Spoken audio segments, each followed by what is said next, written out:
way to a wedding, and the boy's car breaks down, and so they are forced to spend like 7 or 8 hours together in the car. But let me just read you the back after I had a sip of my coffee. Okay, so it's saying, two exes reach a new level of awkward when forced to take a road trip together in this endearing and humorous novel by the author of the international bestseller The Flat Share. So I did not read the other book. So the book is called The Road Trip, by the way, if I haven't mentioned it, by Beth O'Leary. Okay, what if the end of the road is just the beginning? 4 years ago, Dylan and Addie fell in love under the Province sun. Wealthy Oxford student Dylan was staying at his friend Sherry's enormous French villa. Wild child Addie was spending her summer as the on-site caretaker. 2 years ago, their relationship officially ended. They haven't spoken since. Today, Dylan's and Addie's lives collide again. It's the day before Cherry's wedding, and Addie and Dylan crash cars at the start of the journey there. The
feelings for Jeremy begin to intensify.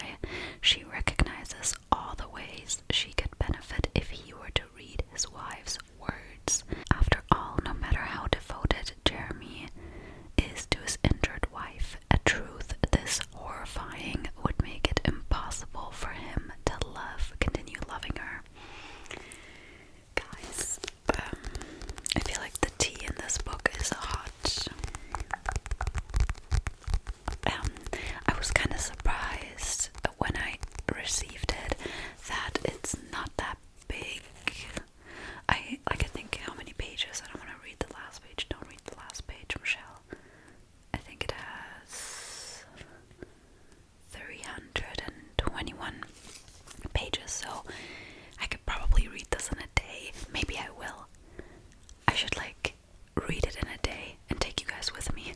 Like a ASMR reading vlog. Actually, not a bad idea. I'm excited to see where this is gonna go. I've received various messages from people saying it's very creepy and that they don't usually get creeped out. The thing is, I get creeped out very easily in movies and stuff, but I'm too curious. I don't know. I need to just read this during the day, I think, and not at night or anything like that, and read it in 2 days, and then after that read the other book that is more lighthearted. But yeah, I'm excited to see how creepy it truly is, if it's actually bone-chilling, because I already have a suspicion, because it says grieving father, and the mother, might have something to do with it, which obviously is creepy, but if I'm already suspecting it, I don't know. If you guys read it, please don't spoiler. I will definitely give you a review on it once I'm done with it. So yeah, we'll see where Verity will take me. I'm excited. I finished the coffee because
fantasy aspect makes that whole thing, like, I feel like very young characters like this in a fantasy setting are often, like, they seem older, so maybe they'll be a bit more relatable.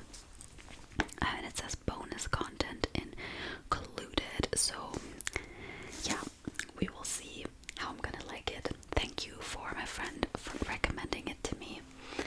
So that's all the books I got, but I did resubscribe